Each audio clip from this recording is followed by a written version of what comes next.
Welcome. We are in Silicon Valley. Absolutely. Do you understand how professional I am when I'm in Silicon Valley? Do you understand when I'm in Scottsdale? It's like, Party City, huh? look, I have Perrier. Yeah. Instead of your caffeinated Celsius. drink. Yeah, Celsius. Celsius is for Scottsdale. Yeah, and they're not sponsoring you, so I would say let's try the Perrier is not either, but we love you, French people. So, John Ehteshami, you are in Silicon Valley, sir. Do you feel like you're here? Yeah, I do, I grew up here in the Bay Area. I went to Walnut Creek High School, which is called Las Lomas, and I went to Berkeley, as you know, undergrad. So I had good Bay Area. What about Oakland Tech? Oh, let's not skip over that. Oakland Tech is a kind of a memory I just try not to remember. Can you tell me why you do not want to remember Oakland Tech? Well, it was really mainly the metal detectors you walk through. So ninth grade, we moved to the Bay Area, and we didn't know any better. It was affordable housing, so my brother rented a place in Oakland. It was a big eye-opening surprise, and the thing is, it hasn't changed one bit. It has not. But let me ask you this, person from Iran. Yeah. You've talked about this. What was the difference between Iran going to school and going to school here? Because you mentioned AKs, is that? Yeah, no, in Iran, the schools were safe, and they still are. It was the security status on the streets. So the country's under kind of siege. So you see people with AR-10s, not AR-15s, the real AR combat, all over the streets. Especially growing up, there was a war with Iraq, as from 1980 to 88. So there was a lot of insecurity in the country as a whole. So you felt safe in school.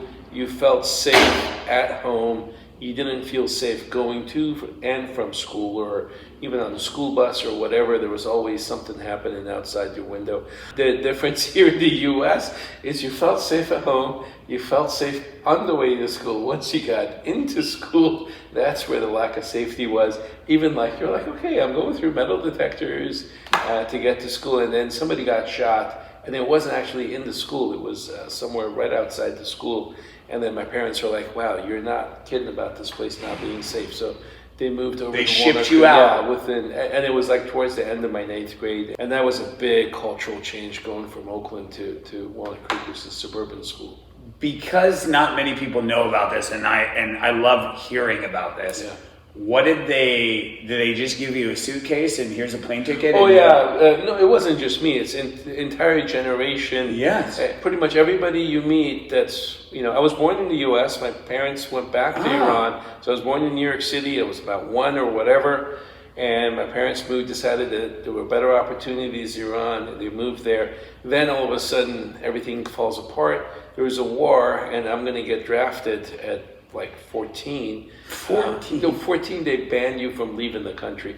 So I was 12. And then my parents couldn't get out. So they just put me on a plane with literally one suitcase and $200 and said, here you go. And my mom, God bless her, she was at the airport, yelled, the whole airport went quiet.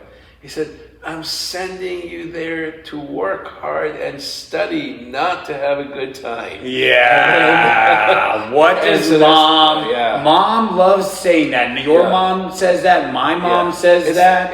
But then she fed me American pizza rolls. No, I don't know if I got American pizza rolls, but so my mom was very kind of objective oriented. But that's the whole immigrant mentality that, you're not coming to the U.S. Do you feel the mentality around us in Silicon Valley? So the thing about Silicon Valley is even the guys that Tell me, because I'm not born here. No, the people here, it's like you're in Silicon Valley. Even the guy who's Ubering you over from spot to spot is part of a startup. He's just Ubering to get product. I'm on the Uber, and this guy's like, what do you think? I'm like, can you please drive? And he's no. That's a survey. That's a survey. It's a marketing intel.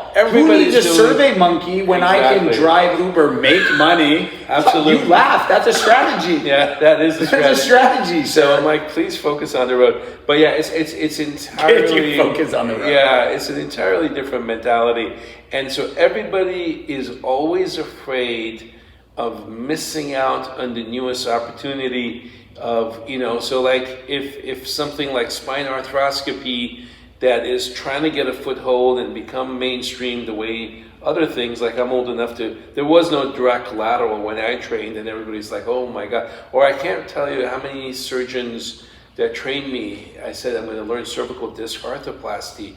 What did they think of that? It's just motion like, preservation in the spine with rigid fusion. Yeah, no, they were like, John, why would you mess with a surgery that's been done for 50 years and we know the outcomes, and the outcomes are excellent? Like, why would you mess around with something that's working? So the same thing, it's like, why would you mess around with a horse and carriage? It works great. So why did you? Because your mom said study hard. Yeah. But did she also say be progressive? And no, she really didn't. But I mean, it's just, as an orthopedic surgeon, we talked about this. You grow up putting, I think I did 730 knees in my training. And so, I know, huh? It was, it's not like you need to do 730 knees. We were making money for the attendings. So even as a chief president. Free labor. It's like, okay, Johnny, you know how to do these, go get started. Yeah. And so it was really, we made the lives, that's the most important thing. We talked about it at some point. How you know you're a good resident? Your attendings have to work less hard. That's like the number one way, and is to know that if you're working hard, they don't have to work as hard and efficiently. So, they had needs that needed to get done, and so the chief residents, even though they didn't need it for their training, they ended up doing it. But so the idea of putting something in there that moves like a knee replacement does makes complete other sense in that fashion. Yeah. And nobody would think about, realistically, before knee and hip replacements, people did fuse knees, and there was books on, and even fusing shoulders. Yeah, we've seen some of those on images. That some people have to go in and get revised on that. Yeah, so you fuse the shoulder on a chronic dislocator, and you just made sure how you fused them is you made sure their hand reached their mouth so they can have a hand to mouth. And the fact that they couldn't use it when they went to the bathroom and how they slept and everything. Yeah, how would they do that? It was entirely so that you needed that was and there was all these techniques of how to plate it. But now, I'm sure that some shoulders are still being fused, but with reverse shoulders and all the ORIF techniques and lock plating, there's very little indication for that. But for some reason. And it says, cervical fusions do well, but cervical arthroplasties also do well. So it's not like, it's not like you're missing out on this, and especially for the 2 levels, there's clear data. And what's amazing is how much the insurance companies are actively working against the surgeon. As a surgeon, we get paid less for doing a disc replacement than for a fusion, and you're actually working I did not know that. Yeah, that was comparable. It's comparable, but it's definitely less. And you definitely have to do more work, because in a fusion, if you don't get a perfect decompression, you can put in, some surgeons put a little bit larger inner body to get an indirect decompression. You can't do that with a disc replacement, because if you put a bigger inner body in, the disc just simply won't move. There's something going on if you're putting more than a 6 millimeter disc replacement in, because if you're overstuffed, it's called overstuffing the disc space, you're decreasing that motion. Overstuff the disc space. Yeah. Well, as you know, my demeanor has changed when I'm in my hometown. Very professorial. Thank you. Well, I can't act a fool when I'm up here. My parents are right down the street. Yeah. How dare I bring any type of disgrace to them, right? There you go. So this is who I am. Absolutely. I am the professor. There you go. And I just want to say thank you for riding along. I've never had a manager as cool as you, sir. Oh, there you go. I've never had a manager that really knows the product better than me. No, I designed it, right? Oh, yeah, there we go. Yeah. So that was the suffering. Yes, so, I see. That's why that's you have why, the advantage. Right? So a little bit of an advantage. I've been working with it longer, and you know the story that we started out using Titan Spine, and I was using TM, and that was pretty much all that was available. And then again, if you're orthopedic trained, you know you want bone to stick to something. You make it out of titanium. And so the hips have the TM coating, and everybody's got their HA coated stems, and and we got all taught why patellas still had to get cemented in because nobody had come up with a good way of doing it. So implant integration into bone and fracture fixation stability, this is what they teach you in your orthopedic training. And it's not so much this is how you do it. They really take the time to explain to you why we have to get interfragmentary stabilization, why you have to transmit the loads, and also preserve soft tissue and all the other things that go along with it. So a big part of the orthopedic training isn't, hey, here's an implant, just put it in. It's like, how do you put this implant in a variety of patients, from some 27-year-old that was trying to do a Red Bull commercial and, broke their leg, to some grandma that's 92 and is too sick to get anesthesia, and you're doing a hip fracture on your local, which I've had to do because anesthesia refused to put the patient to sleep.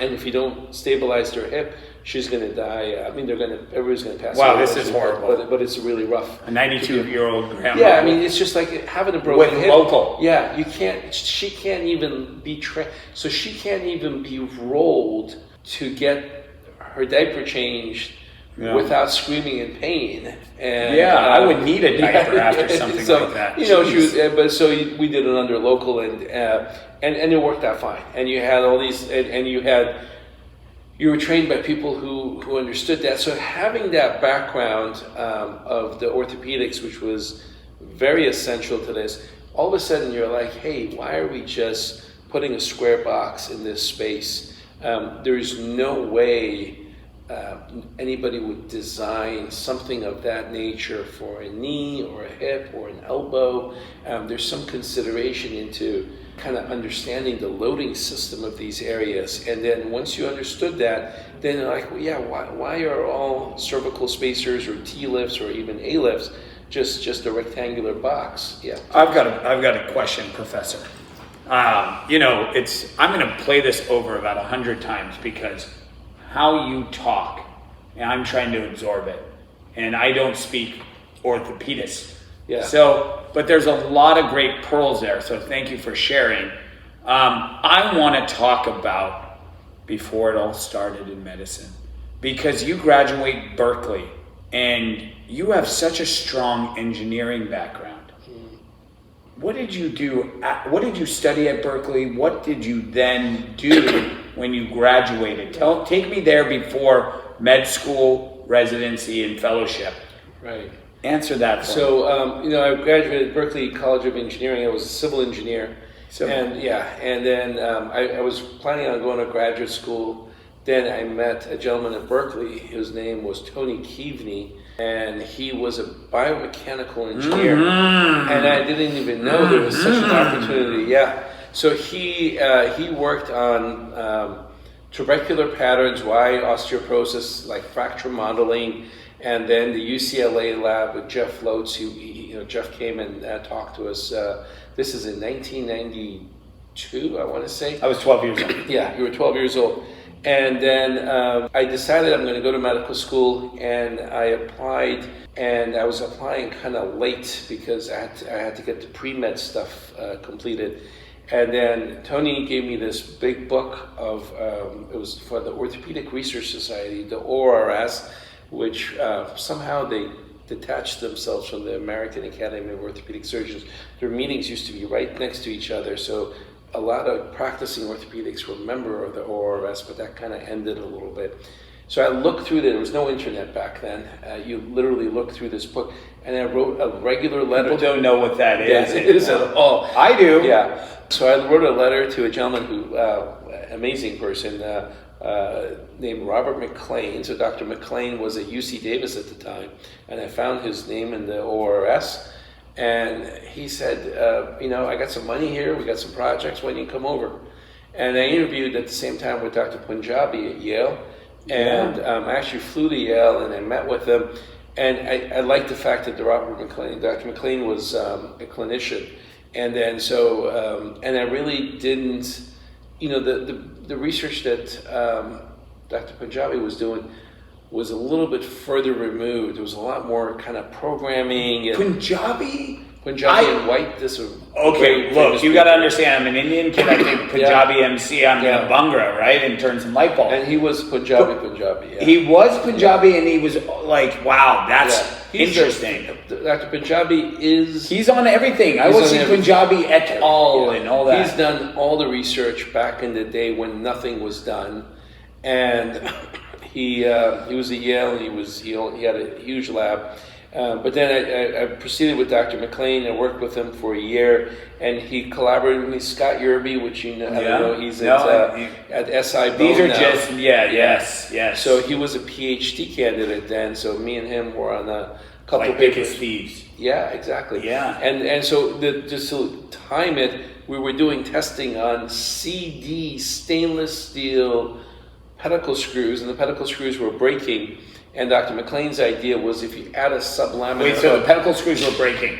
In patients. Yeah, because remember that Dateline? Do you remember the Dateline? And who bailed you out? It was sophomore Danik that said basically, look, this is staged. Remember when they had all that panel and the person goes, oh, my back, and they were all actors. You've seen that segment? Yeah. But Medtronic was very much the savior to go... And I mean, obviously with sophomore Danik, but they said this to the spine surgeon: "We got your back," pun intended. Yeah. These screws are solid, but you were seeing fractures. And they're infrequent. But and this was pedicle screw instrumentation was not new. The Acromed settled the lawsuit. Acromed. So give them some props. So Art Steffi. Which recently passed away. DePuy required. So he was in the middle of acquisition. So he's like, I'm trying to sell this company, and I don't care. We're going to settle all these lawsuits so I can get acquired. And then sophomore Danik was very upset about the fact that Acromed settled to get the sale to DePuy, and he was on 2020 or some segment. Yeah, it was 2020. When I went to Medtronic training in Memphis, they showed us that. And I really didn't understand it back then because I was just like, I was a software kid. And now I'm in medical technology, and they showed me that, and I go, and they're saying, look, this is acting, but you're going into a profession where these things are going into patients, and they're looking, I don't know whether it's the litigators or what, they're looking for failures. And you did that wonderful segment on the FDA about, breast implants. Exactly. Yeah, I just found that wild, right? Because you are creating devices that have to stand the test of time. Well, not necessarily. Or the test of the patient's life. Once it fuses, it fuses. It can but I've done patients, with used to do a lot of deformity surgery. So when you have a deformity correction, even though you've obtained a solid fusion, the screws and the rods are staying under tension. And say you have sacral bolts, so you routinely take them out, because if you don't, they will break, because there's always a little bit of motion at the SI joint that leads to instrument fatigue, where the rod is under tension, and at some point the rod will break, and then it's already fused, so you just take out the broken segment of it. I think it's really important for, it's like saying, my airbag was deployed, it's no longer good. Well, the airbag did its job. It prevented you from dying. Your face is not broken. Yeah, and so the pedicle screw's job is, it's a piece of titanium. It's in there to hold your spine in position while it fuses. And it's not a hip replacement or a knee replacement that's supposed to work with you for 20 or 30 years. So I explained that to them, that the spinal fixation is basically a temporary internal cast, so that we don't have to cast or brace you from the outside permanently or for long periods of time. And I say it's temporary, and they always say, do you have to go in and take it out? I'm like, most often not, but once in a while, you might have some, whatever, screw hardware failure or something. Yes. Okay. So let me ask you this, because, I train a lot of young reps, right? And they're talking about this fusion, right? And they automatically go to Back to the Future and Doc Brown. No, we're not talking about that. Pseudoarthrosis, failed fusion. Now, the hardware must be in and not have any failure, so there is bone growth and a fusion taking place. Once that's achieved, then the hardware has done its job, essentially. Now, if it doesn't fuse and we have a pseudoarthrosis and because of rod breakage, because of screw loosening, that's an oh crap moment, right? So you are trying to get a foot fusion faster than the hardware failing. Is the easiest concept I can say. I completely agree with that. And so anything that can accelerate the fusion process, like better biologics, decorticating, do some time on decorticating. Yeah, I think that's, come on, someone takes a burr. Yeah, no, I totally understand that. But having said that, people can clearly show. You can clearly show that placing an anterior cervical plate improves fusion rate. Okay, and you can definitely show, these are famous papers and on the boards, that one of the favorite board questions is, what's the main advantage of pedicle screw placement? And it's not to introduce lordosis. It's pedicle screws improve posterior lateral fusion rates. That's it. At least that was until a while ago. Wait, not those spinous process plates? Wait, I almost got you there. No, we're not going there. That's for a different show with an interventional pain guy. The best way for any surgeon is put some spinous process plates on and go take your orthopedic boards and see what happens. See what happens. Yeah. No, because look, I was in the time. Look, Nuvasive is pretty big here. Yeah, the affixed plate. Yeah. They were doing laterals. Yeah. They were slapping affixed plates. They were doing standalone laterals with just the inner body, multi-level, 4 levels. Dude, go up to UCSF and it's right up the way. I can show you the way. Not to San Jose, but to San Francisco. Yeah, absolutely. See how I did that on Diane Warwick's song? I know, it's magical. But up there at Phil's, look, we'll keep names out of this, but there was a paper done on multi-level laterals, and they weren't doing any posterior fixation. Not perk screws or anything, and the idea was indirect decompression. Come on, take me back there when I'm just sitting there as a spine kid going wow, lateral procedure is great. Indirect decompression, look how open it is. But where's the load on the graph? Wolff's Law. Why aren't they thinking about Wolff's Law? No, I mean, there's no free lunch in life. Oh. You're always taking a risk, right? Yeah. And thank you for lunch, by the way. Ew, Chipotle. He let me pay for Chipotle this time. So what ends up happening is, everything is great. All your plans are good. As Mike Tyson says, everybody's got a plan until they get punched in the mouth. Then the plans go out the door. So if you get away with it, he quoted it right. If you are doing, so in Europe, in Germany, no one plates a 1-level ACDF. Okay? So are they using your cage? No, they're not using my cage. They should. Yeah, but we're not CE marked. And the second thing is, their cages don't even have a lumen in it. So in the US, you told me this. Yeah, you have a 35 millimeter square window that the FDA requires you to have. In Germany, they don't require that. So in Germany, they literally take a piece of TM or a piece of porous titanium and they just stick it in their body. And no plates, and they go home. And their fusion rate is, sorry for but it's single level. It's single level, but even then, the fusion rate is far worse than that's reported in the US. It's far worse. Oh, I was waiting for the I've seen it reported as high as 40%. Wow. Non-union. 40% non-union for a single level.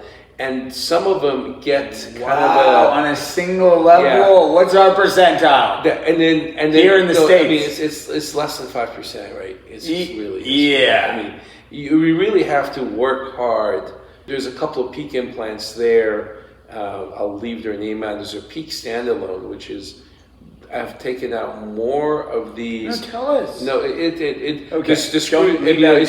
It's literally, it's not even a cage. It's connecting the back buttress to a front buttress, and it's got 2 screws in the middle, and there's no fixation. And the best part about it is it's so easy to revise. You just take the cage out, and nothing is. Gosh, they were thinking of a great exit strategy on that. Exactly. Maybe more so than insertion. Yeah. And so it was just designed to literally be the easiest, cheapest implant to manufacture, and good luck to, and I've taken out so many of. But getting back to the Germans, Germans, yeah, please, they are okay with that. You see what I mean? So they're okay because when you tell there's them, no lawsuits out. There's no lawsuits. Litigation over there on medical malpractice and all like, can we just put a screw there? And they're like, but why? So that it fuses, I get some stability. Oh my God! Wait, can you say that again? No, and they're like, come on. Yeah, we'll ask the questions here, right? Yeah. They're like, and so we'll ask the questions. Yeah, they're the ones saying, you're just an Iranian boy. Yeah, exactly. Yeah, know your place. Know your place, and so the key thing to understand. And same thing with ACDFs. There's like, why would I change my ACDFs? The patients do so well. Well, the arthroplasty ones do better too. And they don't have the data clearly shows 2 levels, junctional levels are better. But I think both for the reps, for residents or whoever, the attendings already know what they're doing, so they don't need my inputs. They do. The attendings know what they're doing. The key here is you got to keep your eyes open to the technology. Even like I'm there 50, you go. Yeah. Let's hit that. Can you say that again? Yeah, I'm 54. I'm going to go learn spine arthroscopy. Because spine's an enigma. We're innovating. Yeah, absolutely. That's why you have a job and I have a job. And you don't know. I mean, even direct lateral. I remember when it first came out. I can't tell you how many people just. You'd present these or pedicle screws. Yeah. Oh my God. What about these 3D printed pedicle screws coming out? Yeah, I'm not. I don't know if they're ready for prime time yet. Yes, Eminent just came out with one. Obviously, Alyssa with Illuminate. She's got a real compelling story because she talks about how she puts it in her family members, and I like stories. Yeah, this whole valley's made based off stories. Absolutely, yeah. Mark Zuckerberg, the Jobs working in the famous story. My favorite story of Silicon Valley is Steve Jobs looks through the phone book and finds one of the Mr. Packard's glass and calls him up and says, "Hey, I'm doing a high school project. Do you have any extra parts in your garage?" And he's like, "Yeah, come over." So he rides his bike over to his house and he finds some parts, and then he gives them some sort of job internship. And then sure enough, he became who he became. But you remember, Steve Jobs is not an engineer, so what did he look at? He probably just looked at things and put in. Did you know he was not an engineer, sir? I did not know he was. Wozniak was the guy. Wozniak, but no, see, I do a different thing, right? A lot of times you say I'm a sales guy, but I have, my dad's been an electrical engineer, right? Quality assurance, reliability. He's designed, he was at National Semiconductor right over there, which is now Texas Instruments. And he was the guy. Tony James went to the largest account that they have, a little company called Samsung. Yeah. Now, the Koreans believe you got to talk like peer to peer. Yeah, director to director, CEO to CEO, right? However, with my father as a director, he talked to the CEO. The CEO wanted not Brian Holla at the time. He wanted Tony James to come out because he would look at him and say, this is not working for their telecom, for their, they weren't in the TVs yet at that time because Samsung hadn't gone into, well, what do you know? It's a Samsung. It is. I didn't put that there. There you go. Okay, but, he was a problem solver, and I used to sit outside his door. After my mom had fed him at 6 o'clock on the dot, and he would leave the house at 6:30. 6 o'clock on the dot, he would eat. My mom, my brother, and I would sit at the table, and we would watch him eat. Hopefully I didn't screw up that day because that would change my eating habits. Oh, wow. Yeah, because you don't want to get, you know what lies in store if you don't. No, I mean for me, Dad was never home. No, so okay, well look, he was out to work. No, but some of the let's go with the good stories. So the good stories is, Dad is fed. We go watch news. Hopefully, news sucks now, right? It's like it was much better back doom then. and gloom now, and it's like back then it was like inspiring news. Of course, there was wars going on, but they were better. Now we got through that. Then he was ready to take his 7 o'clock conference call, and he did an amazing thing. He would have multiple countries on one call, and he would talk to the Germans, the Irish, the Japanese, the Koreans, the Chinese, and the Taiwanese. And he would take them systematic, and I would sit outside because I dare not go into his room. And I'd peek, and he would be, and I do this exercise. I just close my eyes and I start talking to you. So do not find it weird that I'm talking to you with my eyes closed. He used to put his hands over his eyes and go by country, and all it was problems. Yeah, he was processing. Well, he's processing, but then he has to deliver an answer because you gotta solve the problem right then and there because you're gonna waste a day. And he had the evolution of phones to call internationally, and so he always had the coolest phone. And I remember one time I took out his StarTAC. And I took it out to a party, and I'm like, look at this, ladies. And they still didn't want anything. Yeah. They didn't want anything to do with me. It didn't work. But I listened to that, and I'm like, I'm not an engineer like you, but I can visualize certain things. Sure. And when you see this stuff day in and day out, I live for it. I love it, dude. That's why you being up here, living that rep life. There you go. Is it tiring? It is. It's exhausting. I mean, and so, the old joke in the engineering world was, how do you tell an extroverted engineer from an introverted engineer? Yes. So the extroverted engineer is looking at your shoes, and the introverted. Did Cameron tell you that? No. Did you tell Cameron that? I told Cameron that. You told Cameron that? He stole your line. That's okay. No, Cameron, Caramian. He stole your line. No, it is. And it works. No. It's true though. But he was with us today. Polymer Dynamics, co-founder. He went to the hardest working engineer I met. I tell you. Really? He's so hard working. Cameron? He really is. He's got the scoop on the FDA. Yeah. Just how I know the gossip in industry, but you might be more gossip girl than I am. Yeah. And dude, Cameron knows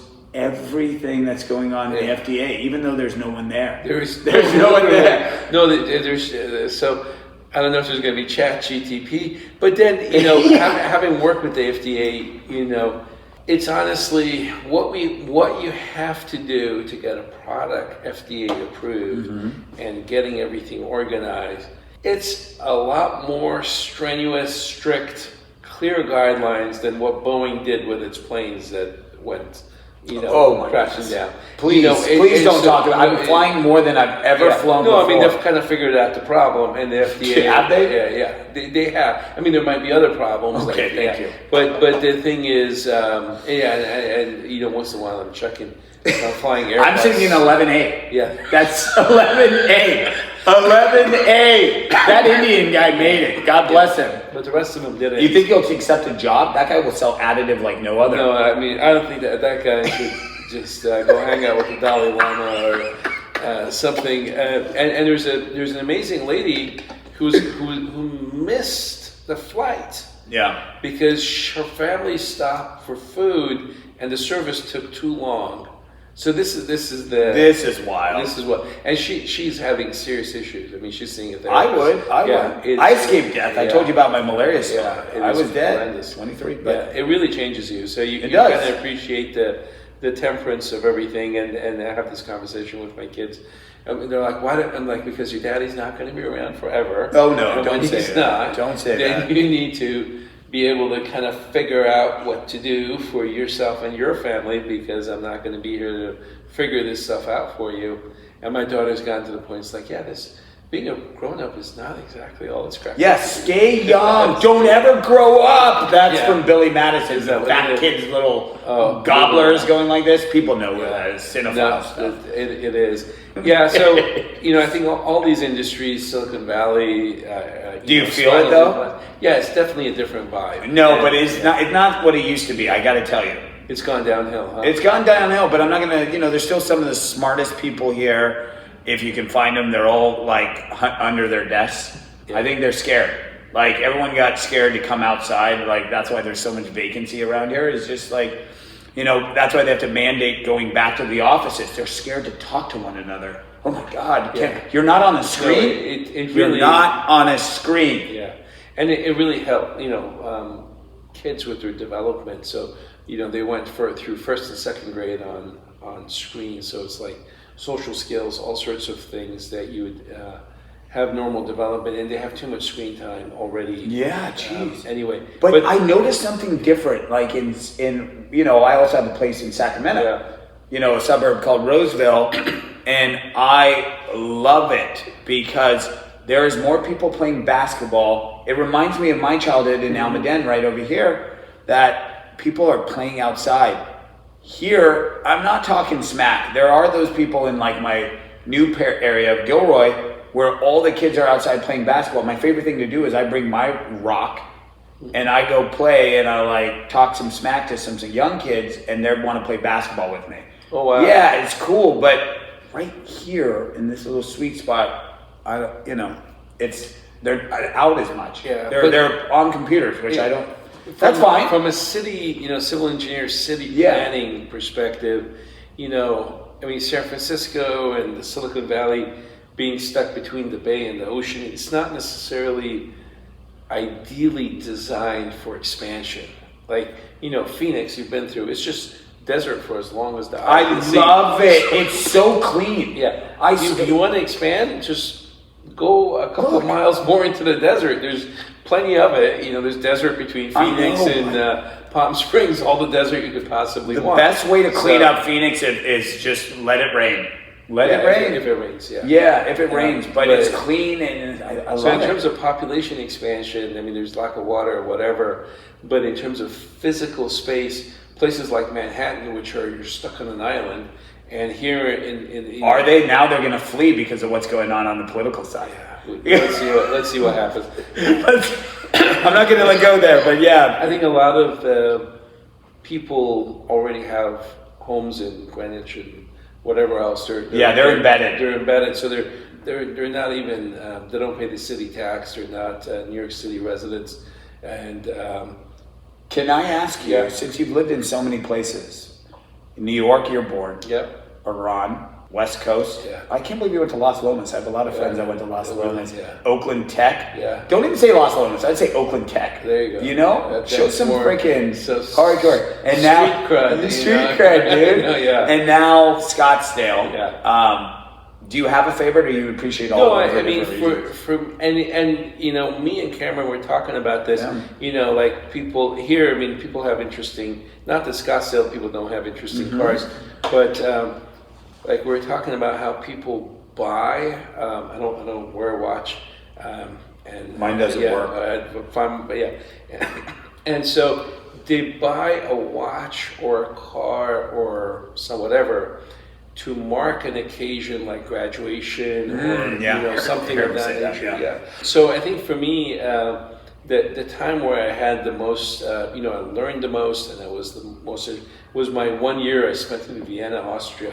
So that was, I learned how to Viennese. All of a sudden. Wait! Tell me what you learned there, and tell me what I know that year. Yeah. So I was a pre-med. It was right after I worked with Dr. McLean in UC Davis. I got into medical school, but I got in on an early decision for the following year. Early decision. So does that mean you're a smarty pants? No, or that means I told the school, if you let me in, I guarantee I'll come here. You actually negotiated that. Yeah, it's not negotiation. Everybody can do that. So my cousin went there, and it's Thomas Jefferson, TJ. which is now called, I don't know what the name of it, but some billionaire wrote a $2 billion check, and the school's named after him. but it was Thomas Jefferson in Philadelphia, and my cousin was going there, and I'm like, it's good enough for him, good enough for me. And I had interviewed late the previous year, and they had waitlisted me. I said, we like you, but we already given our spot. If somebody doesn't come here, we'll let you come. And that opportunity didn't open up. Then when they said no, I said, do I have to come and re-interview? It's like, no, if you want to just come in for the next class, we've already let you in. We'll just do an early decision application and let you in the following year. I'm like, sure, let's just do that. And but you were med school bound even when you were doing that biomechanical kind of... Yeah, during the biomechanics... You knew you were going medicine. Yeah. And orthopedics? I knew I was going into orthopedics. And so during my interview at Thomas Jefferson, which was, there were these two twins, and they were both radiologists, and I interviewed with one of them. His name was Robert. And he said, you took all these classes, fluid dynamics, structural analysis, blah, blah, blah. And he did great. And why do you want to become a doctor? Because your mother's like, work hard. Mom was very happy with me being an engineer. Oh, she was happy. Yeah. She was proud of you. But I told him, sir, I really don't want to, it's not like I want to become a doctor. I would like to practice orthopedic surgery. You happen to need an MD to do that. And he started laughing. He's like, yeah, you really don't. I bet you could have skipped all of that.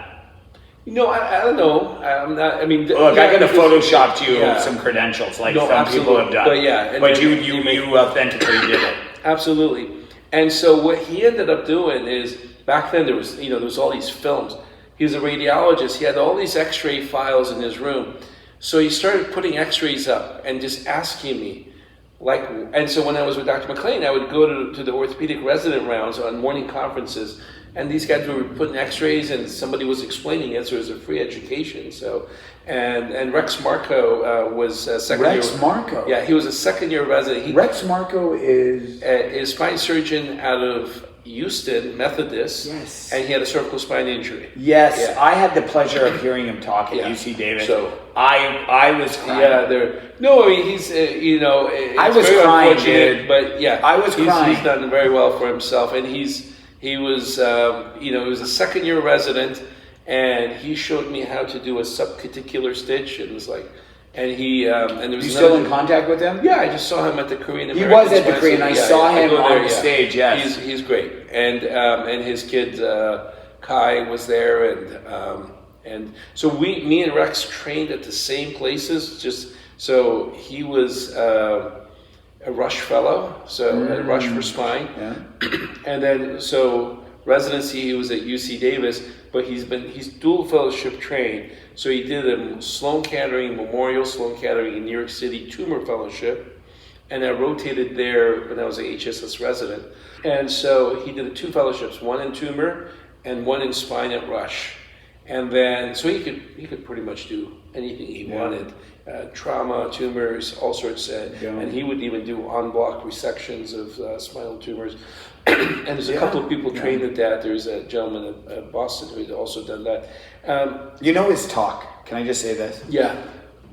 What stood out to me in that talk, right? Obviously, I'm looking at a gentleman that probably was at the height of his game, right, as a spine surgeon in a busy practice, and he says that, but it all came down to mountain biking. And the way how I took it was there's almost a fork in the road, right?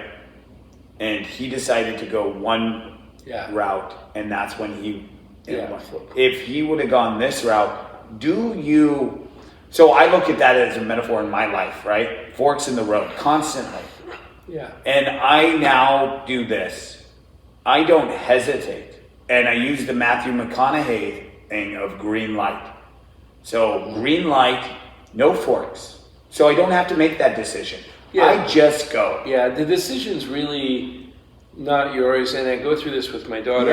And so there's an amazing, one of the most important books I've read in my life. It's called The Human Condition by Anna Arendt. Yeah, you told me that. I downloaded it. And she talks about how the outcome of any action is unknown. So we've all seen it. We just need to recognize it. You book somebody for an A-lift. Yes. And the access surgeon, you're not even scrubbed in. The access surgeon is approaching it, and he coughs, and there goes the there goes the vessel, and the patient expires. So so that has happened, and it's your case, it's your patient. Yeah, right? It's just not your case. It's every spine surgeon's case, because then everybody's like, what's the worst that can happen with an ALIF? Well, you can die. Do you think that's why people just say, F it, I'm going to go posteriorly? Or I mean, huge. Or even getting in, and because you're assisting. I mean, so then for me, and people just like roll their eyes, like, why don't you do an ALIF? It's like, because I don't want to deal with that. And it's very hard to get an access surgeon. We have one here, Rich Wynn. Train some more people, but we have one here in this whole area. He's like, no, I don't want to train anybody. I'll do everyone's, but you have to come on my schedule. Yeah, no, that's on my schedule. Yeah, and so we even have, a lot of spine surgeons train and they do, like Dr. Boachi would do his own anterior approaches, and there's there are surgeons that I know that do their own anterior approaches, and they're well trained and they know the anatomy well, and they actually stay out of trouble because they know what the risks and benefits are, so they don't try and, the access surgeon doesn't really know how much visualization you need. But if you're the one doing the mobile, the access, so if it's a low bifurcation, any of that, just forget about it. So and if the T-lift, okay, let me hit that point, because a lot of my audience members are representatives, right? My 10 followers. And so it's actually growing because I have you on here, so I'm totally using you. Absolutely.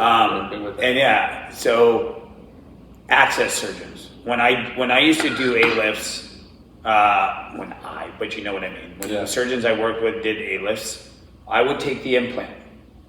I would treat the access surgeon like they were the spine surgeon. I showed them the implant, the width. Dr. So-and-so likes to use this type of implant. Now we're doing 5-1. Be concerned about the promontory. Yeah. Here's my angled instrumentation. Because they're in it to win it too. Right? Otherwise they're the bailout people, and I need them to expose properly, not get aggressive, but just enough so the spine surgeon can put this implant in and get angled instrumentation. Is that fair to do? Well, that's fair to do, but to me, that is, I don't want to use the word subpar. Oh my God! I thought you were going to give me props. No, that is proper for you working with what you had. But when I did ALIFs with Ken Fang, who is the most amazing access surgeon I have ever met, and he would go midline. He wouldn't even go lateral to the rectus, so you had a direct line. Yeah. He did, in his prime, so many ALIFs with so many different instrumentation that if there was a new ALIF that you were using, he'd be like, no, John, this is how it... boom, boom, boom. Like he would do the cake. He could basically some of them do. Yeah. They like to do that. They like to pick up the instrument. And he would literally say, put the implant this way because I don't want the one screw going up. Can I ask you that real quick, just to settle this argument? If you're one screw down. You never want to put two screws in the sacrum because it's going to break. So can I just tell you another perspective of a surgeon that told me this? And 2 screws down in the sacrum. Why? Only because of the angle. Like to put 2 screws absolutely. up. No. Just put 1 screw up. You're good. So what you're putting, so look, you're doing 5-1, right? Okay. 2 screws going down. You don't need to put both screws in. Just put the right one in. But that's only if you're backing it up. You back it up. If you're worried about it, back it up. Or the other thing that I do. Why do people go for the standalone indication then? Because the cage's going to fall out. Okay, I'm not arguing with you. I'm with you. Okay. So one is, Deion Sanders. We're talking about. My guy. I was just in Colorado. Yeah. And so there was a commercial with him and Jimmy, whoever the owner of the Dallas Cowboys. Jerry Jones. Jerry Jones, and he said, so Dion, what's it going to be? $6 or $7 million? He said both. And so he said, is it going to be baseball or is it going to be football? It's going to be both. And it was something like, he did ruin his son's shot to get more money. Yeah. Did he not? Thank you. It's and so what it is I'm a big fan of stability. So yeah, why not? I'm going to call you Mr. Stability. No, it's true, because that's what you need to obtain a fusion. Yeah. So if you can get a screw in, go ahead and get a screw in. The only thing that would change is a standalone. There's no free lunch. A standalone ALIF is robbing you of potential graft space for the fusion. So if you can put in a regular cage and you're worried about certain biological aspects of it, and you want better biology in there or more graft window, then put a regular cage in and back it up posteriorly. But if you do perch screws in the back usually when you're doing that, or do you open? No, well, I don't do ALIFs anymore, but when I did... Yeah, I know, but there was a time... I would do an ALIF, and I actually liked the non-standalone ALIFs because there were, you didn't have to deal with the whole screws, and there was enough stability that you didn't worry about the ALIF kind of falling out. Did you ALIF plate it, or just use like a little synthy screw and a washer? No, I just left it. And then you weren't concerned on the flip? Yeah, no, I was concerned. But I made the access surgeon stay till I flipped, or said at least if I flip and it comes back. Yeah. I would have told you, John, I got this nice little buttress plate. Yeah. One screw with a nice little plate, so you don't have to worry about that. Your access surgeon could go, and now I made a couple. Yeah, by all means. Sorry. Yeah, no, it works. Sorry. And that's a. I just like to sell some stuff. Yeah, no, absolutely, and that's your job. Yes. Thank you. So we're coming back. So I mean, my couple of little tidbits on the ALIF while I was doing them is, number one, put only one screw in the sacrum. Number two was put the implant further back, because I'd seen quite a few sacral lip fractures, anterior lips. So if you settle the implant further, the loading of the sacrum shifts more posteriorly.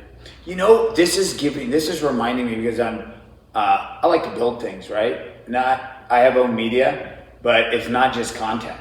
I have technologies that I'm building because I was a software guy. In 24, 25, I was building softwares. And so, you guys on LinkedIn, you're very active on LinkedIn. I love, you and Lolly. Yeah. There's the crew that everyone tags. It's kind of cool. They're like the band of brothers. I would love to see more band of sisters. Like that. There was that one girl from Temple, Teresa. I've never met her, but I've seen. Simpson is. Vanita. Is she Indian? Vanita is not. She's Chicago girl, African American. Okay, I want to know what you want to say. And so she's military. I thought trained. Vanita is a very Indian name. Oh, is it? No, it's Vanita is in Venice. Venus de Milo. Oh, see, I knew you had something smart to say about that. It's just, But what about this? Yeah. Because you write and text. Look at my fat fingers. Yeah. And thank you for noticing my ring. Yeah. Seth, it's not real, and I'm getting a rash from it. Yeah. I want my money back. He doesn't watch it. He owns America's Gold in LA, and it's really great, like wholesale jeweler. Please go see America's Gold, Seth Siddiqui. I love you. But this is hurting. So I almost lost my train of thought on that, but going back to Vanita Sampson, and I'm going to edit this part. I'm going to edit this part out, so I just need to know. But my train of thought was on freaking A. Where was I going with that? I don't usually do that. So she's very active. She's, the neurosurgeons there's more female neurosurgeons than there are female orthopedic surgeons that do spine. Mm-hmm. So Serena Wu being... Yes. We're on the female side of things. Yeah. So, Serena's right up here. Yeah, Serena's right up here. There's Karina Zygorakis right up here. I have Suzanne Theron at the VA. Now, who else do we have in private setting? She went to St. Francis, Chelsea Hendow. I think is her name, Dr. Hendow. And she's a Thomas Jefferson fellow, but she went to St. Francis here. I've only been in like the lounge with her, and hopefully she sees this, and I'm going to email it to you, Dr. Hendow, because I'd like to meet you face to face. We've been in the lounge together, but she's a Thomas Jefferson fellow under, what's that guy with the Chris B? Kepler and No. Vaccaro? Oh yeah, I forgot his name. I didn't know how to say. I didn't know how to. No, I know his name, but I don't know if it's Vaccaro or Vaccaro.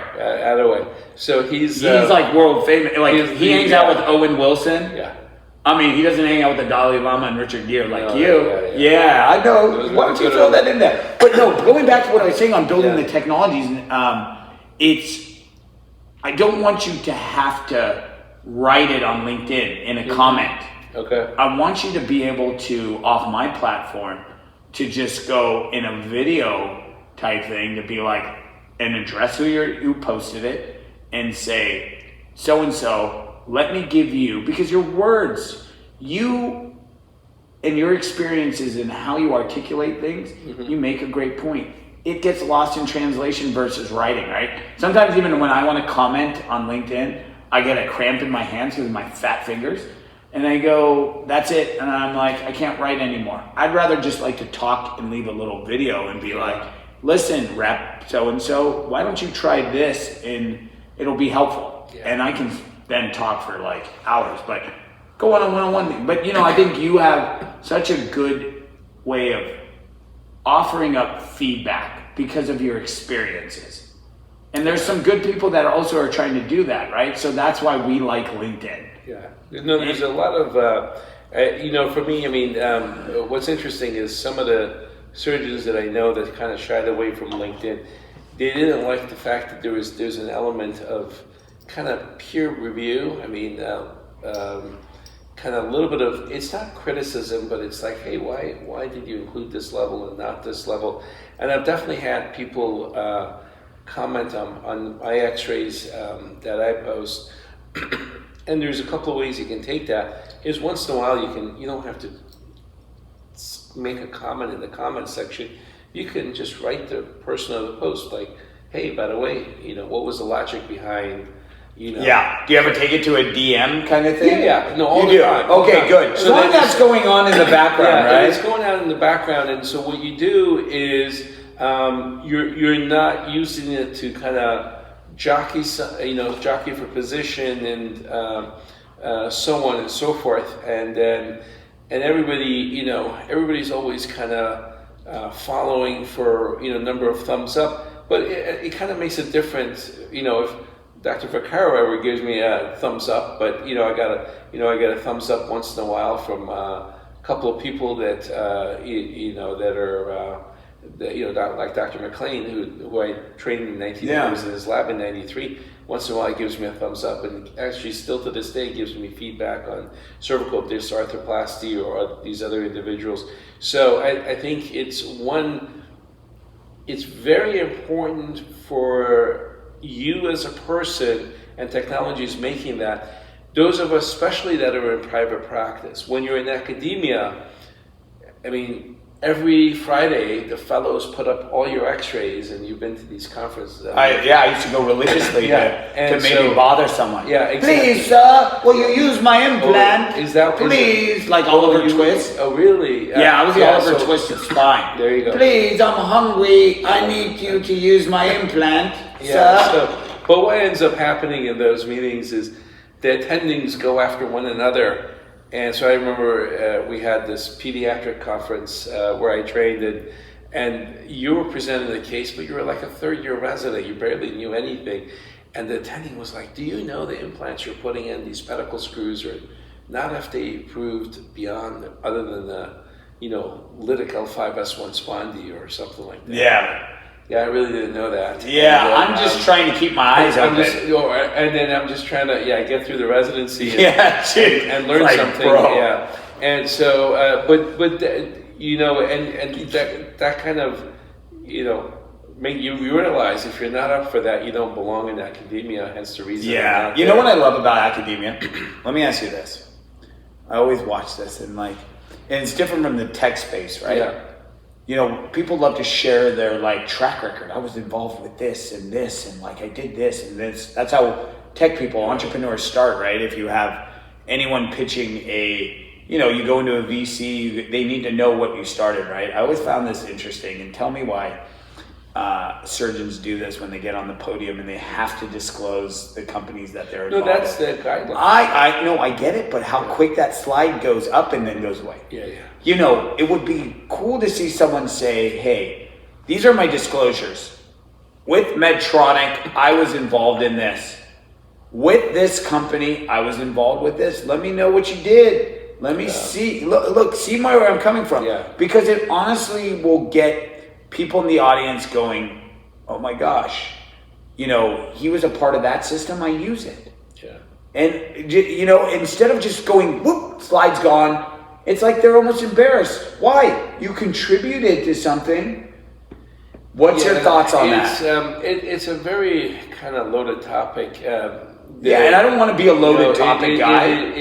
I'm just telling you since we're in Silicon Valley. I think, absolutely. So I think what it is there was a time where your experience, your involvement with industry was seen as a badge of achievement.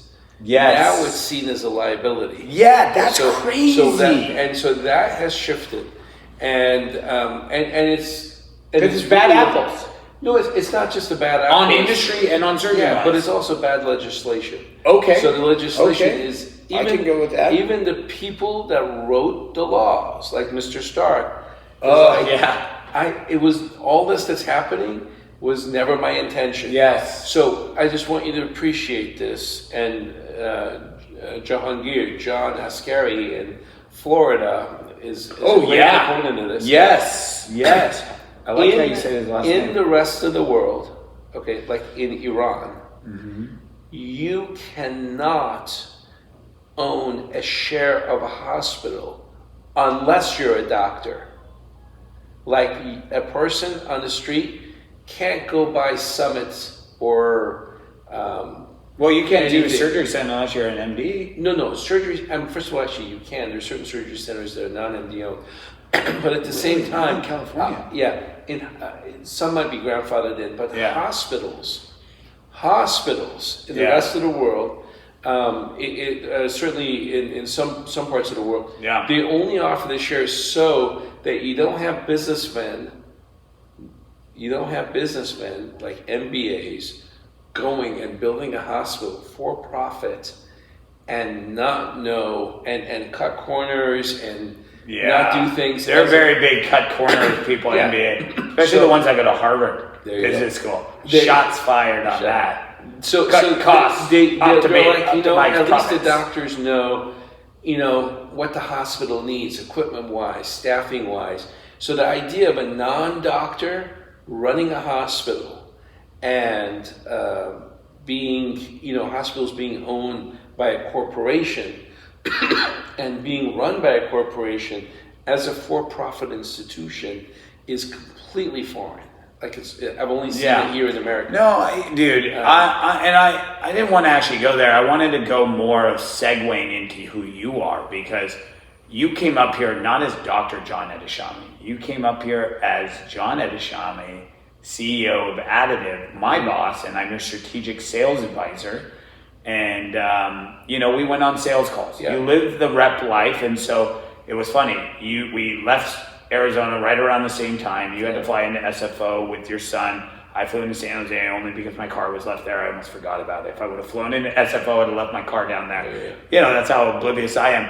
And then I swoop you, and then we go to, we have a set dinner with Dr. Gaurav Abhi. Yeah. He's been operating at a Seton Medical Center, and that hospital is great, right? Tim Schultz, the COO, has been doing a great job. That was in the red for a long time with AHMC, and now he's bringing it into the black. There is a void in spine surgery from UCSF to Stanford. Obviously, there's a Sequoia Hospital in the Mills, but not many spine surgeons, but that's a huge, dense population of people that need spine surgery. So Dr. Abi, who runs Burlingame Orthopedics and Spine, which is 2 other partners that do shoulder, sports med, and total joints. Dr. Abi, being a Swiss Army knife, does joints wonderfully, right? He said he was going to the Rosa robotic knee course, and he's a fellowship trained spine surgeon from NYU. I've known him since we grew up here. Oh wow, yeah. Yeah, we were in the same Baldy class, and then we realized Baldy Har classes together. He was 1 year older than me, but he went to Bret Hart, he went to Leland, then went to UCSD. But thank you for coming out and meeting with him and showing him John Ehteshami, CEO of Additive, the technology. And we're here in Northern California because I'm your guy, and we're going to do this across the country. But we have a mission, man. You know, and a cervical implant is not just a cervical implant. No, it has a job to do. It has a job to do. There you go. Thank you. And so tell it to the camera. So, you know, a cervical interbody needs to do a few things. One is it needs to distribute the load in such a way that the implant doesn't subside.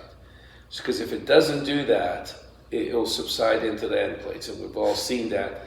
And people mistakenly blame the material. But I make the analogy for everybody. If you take a butter knife and you take the edge of it, it will cut the butter or cake or whatever. But if both sound good. Yeah. But if you put the flat part, it's the same stainless steel knife. But if you try and cut with the edge, it'll cut. If you put the flat part of the knife down, it won't cut the cake or even the butter. It will just kind of push the top of it down. So that same material, stainless steel, you can make a sharp edge and cut with a samurai sword, or you can make a flat surface with it, and it can fly like an airplane wing or any kind of other flat surface that's on there. Or boats, you know, they make warships that float. Which is, you know, it has nothing to do with the actual material. It has to do with the way the material is shaped. So the concept here that we've talked about is everybody mistakenly focuses on the cage and the material of the cage, but it's actually distributing the load. So this design that we have, which is the Shermax X, with the lobes coming in, so what you're doing is, during the loading process, you're actually not loading the framework of the cage. You're loading each one of these 4 diving boards. Yes, sir. And they're cantilevered. So they're very giving and ductile. And they literally accommodate the end plate. And they're conforming to your end plate design. So we've taken the design, rather than focusing on the material, to focusing on the implant design. So a cervical interbody needs to distribute the load. Second, it needs to be of the right size. So you can go to the store and you can find whatever pair of shoes you like on sale. But if they don't fit, you're not going to buy them. So if you're size 11, you're not going to buy a size 9 shoe. But all the time, people are putting in too small an implant into the cervical disc space, and that contributes to subsidence. You are removing less disc material, you're doing less of a decompression, and by putting a wider implant, so our implant's 20 millimeters, it comes up to, it has 4 footprints, 20, 18, 16, and 14 wide. And then once you reach the 18 and the 20, they both have a depth of 15. So you can go wider without going deeper, because the width is more important. And the other matter is, so having the right size, distributing the load evenly and appropriately, and then having end plate stability. So if your implant is wiggling around in the disc space, it's going to make it harder for the biologic to work. If the implant is completely stable in that disc space and doesn't move, implant bone interface stability accelerates your fusion process. Additionally, it decreases your non-union rate, and there's less bone absorption at the end plate. because if that implant is wiggling Yeah. at the end plate, it will just. So we talked about the Trans One, the tallest building in San Francisco, is leaning to the side. Yeah. Because when the wind hits it, it vibrates, and that vibration is vibrating the people foundation. Want their money back. And they deserve it. Yeah. And whoever signed off on the foundation really did a disservice because they should have known better than that. They should have made. Well, at least they didn't get hit by this 8.8 earthquake tsunami thing. It wasn't a big deal. Yeah. It's what ends up happening is that the soil condenses further, and so motion literally leads to subsidence. Motion leads to subsidence, and it's true. Period. That's it. For the 5-year-old and some reps in the room, motion leads to subsidence. Yeah. And it's that is, sir. That I definitely want to wrap it up. I mean, we got some great content here, and I got my boss to ride with me to so many different places. We're gonna go around. It's the John and Shomit show and Rep Life. I mean, I saw you take a little bit of a nap. We're not done yet. I mean, we met with a distributor today. We were supposed to meet with a very busy neurospine surgeon that unfortunately was on call and had add-on cases. But, we're going to go see Dr. Chris Akumu tomorrow, he says, because his passport thing was an issue. He's got to go to Italy. And, Dr. Gaurav Abi buys. There you go. Tim Schultz. Preston's working on the approval. So the patients of Daly City, South San Francisco, and even San Francisco, and as far down as Redwood City, Burlingame, all those great areas, San Carlos, will have access to your technology, sir. So I know you started in the East Bay at Las Lomas and Oakland Tech. Thank you for throwing this across the bridge and letting us use it here. And we'll go to the East Bay. We'll go to Oakland. Yeah.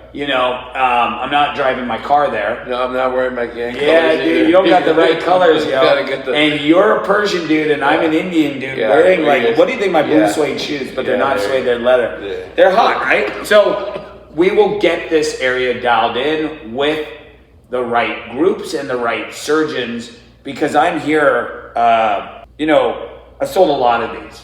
I don't know how many millions of dollars I've sold in my career. It's a lot. Yeah. I'm not trying to say I'm a shiznit, but I'm pretty darn good at this. But what inspired me to work with you is kind of your track record, right? And how you look at things. That by far, my friend, has, won me over. So you sold me. Congratulations. Thank you. I'm hard to be sold. If you want to think about it, I can sell a surgeon. I just go, use this. It's called the Force. Yeah, but Jedi you got me. Yeah, Jedi mind trick them. Yeah. So, but you got me, sir, and it's not because of who you are, right? You are who you are, and I freaking love you. You know that, but I love your implant. We're going to sell a heck of a lot of it, and I'm glad to do this. Absolutely. Because you my guy. You my guy. Okay, well, we did it all. This is not Death of a Spine Salesman. This is rebirth. This is a rebirth. This is Shomit as a professional. No, you absolutely. I do. Yeah, you have a range. We have range. We have range. I got it. I got it. Scottsdale. Let me have Scottsdale. I have all yours. Yes, but up here in certain other markets, I'll be the professor. Absolutely. And you be the professor too. Whatever Thank the market you very much. demands. Take care. All right.